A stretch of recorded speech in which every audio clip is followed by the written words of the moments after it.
আমরা সুপ্রিম কোর্টের মতামতের ভিত্তিতে এই অন্তর্বর্তীকালীন সরকারের গঠন দেখেছি, উপদেষ্টাদের শপথ দেখেছি। আমরা সেটাকে বৈধ প্রক্রিয়া মনে করি। কেউ কেউ বলতে পারে তার মধ্য দিয়ে তো এই সংবিধানের কিছু কিছু ধারায় অ্যাব্রোগেটেড হয়েছে। হ্যাঁ, হয়েছে, কিছু কিছু ধারায় অ্যাব্রোগেটেড হতে পারে।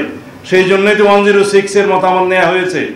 যখন সুপ্রিম কোর্ট বলল রাষ্ট্রপতিকে যে 106 অনুসারে আপনারা অন্তর্বর্তীকালীন সরকারের প্রধান উপদেষ্টা এবং অন্যান্য উপদেষ্টাদের শপথ গ্রহণ করাতে পারেন, সেখানে এই বৈধতাটা দেয়া আছে।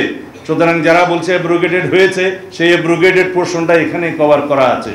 হ্যাঁ, যদি এখনো প্রয়োজন হয়, জাতির প্রয়োজনে, যদি জরুরি প্রয়োজনে সংবিধানের কোনো বিষয়ে ভায়োলেট করার বা এখনই কার্যকর করার প্রয়োজন হতে পারে, সেই বিষয়েও আমরা সুপ্রিম কোর্টের মতামত নিতে পারি। যে কোনো একটা আইনানুগ, বৈধ এবং সাংবিধানিক প্রক্রিয়া ছাড়া বাংলাদেশের সংবিধানকে পরিবর্তন করার কোনো অধিকার আমাদের কারো নেই।